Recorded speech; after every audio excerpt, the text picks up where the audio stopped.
దివ్యాంగుల పెన్షన్స్ లో 3,000 నుంచి 6,000 చేశాము, 5,000 నుంచి 15,000 చేశాము. అయితే గత ప్రభుత్వం ఏర్పడిన కొద్ది రోజుల్లోనే కోనసీమ జిల్లాలో అలాగే కడప జిల్లాలో కలెక్టర్కి వచ్చినటువంటి ఫిర్యాదుల మేరకు అక్కడ ఉన్నటువంటి కలెక్టర్స్ వెరిఫికేషన్ చేయగా గత గవర్నమెంట్ లో చాలా బోగస్ డిజేబిలిటీ సర్టిఫికేట్స్ ఇష్యూ చేశారని, దానివల్ల అనర్హులు చాలా మంది డిజేబిలిటీ పెన్షన్స్ తీసుకుంటున్నారనే విషయం వెలుగులోకి వచ్చింది. అప్పుడు గౌరవ ముఖ్యమంత్రి గారు ఇది ఎంతవరకు కరెక్ట్ అన్నది ఒక విశ్లేషణ చేయమంటే, వికలాంగుల పెన్షన్ గత 5 సంవత్సరాల్లో సుమారు 2,07,000 మంది కొత్త మందికి ఇవ్వడం జరిగింది. అంతకు ముందు ఉన్నటువంటి నెంబరు 6 లక్షలు. 15 సంవత్సరాలుగా 6 లక్షలు ఉంటే కేవలం 5 సంవత్సరాల్లోనే 2,10,000 పెన్షన్స్ కొత్తగా ఇవ్వడం జరిగింది. ఎందుకు అలాగే ఇవ్వడం జరిగింది అనేది విశ్లేషణ చేయగా, చాలా అనర్హులకి గత పరిపాలనలో అనర్హులకి చాలా మందికి పెన్షన్స్, వికలాంగుల పెన్షన్ సర్టిఫికేట్స్ ఇవ్వడం జరిగింది అనేది వెలుగులోకి రాగా, మేము మొత్తం అన్ని సర్టిఫికేట్స్ ని కూడా వెరిఫై చేయమని గౌరవ ముఖ్యమంత్రి గారు ఆదేశాలు ఇవ్వడం జరిగింది.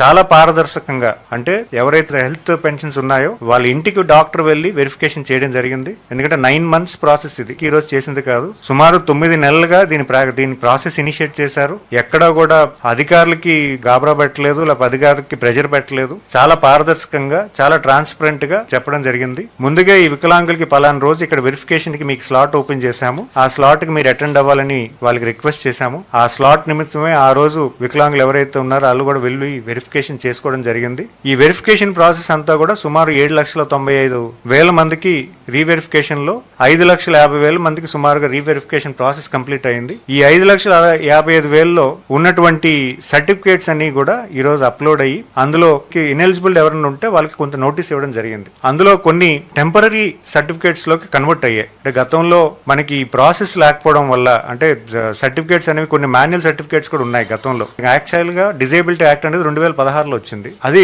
అంతకు ముందు ఉన్నటువంటివన్నీ కూడా manual certificates. So manual certificates అన్ని కూడా కొన్ని టెంపరరీ సర్టిఫికేట్స్ కింద కన్వర్ట్ అవ్వడం జరిగింది. కానీ వాళ్ళకి ఎలిజిబిలిటీ ఉంటే మాత్రం, వాళ్ళకి 40% కన్నా ఎక్కువ ఉంటే మాత్రం వాళ్ళకి కూడా అర్హుల్లో కలపమని చెప్పి మన గౌరవ ముఖ్యమంత్రి గారు నిన్న మాకు అందరికీ కూడా ఆదేశాలు ఇవ్వడం జరిగింది. సో వాళ్ళు కూడా కన్సిడరేషన్ చేస్తూ రేపు పెన్షన్ వాళ్ళకి ఆగకుండా చేయడానికి కూడా మేము కార్యాచరణ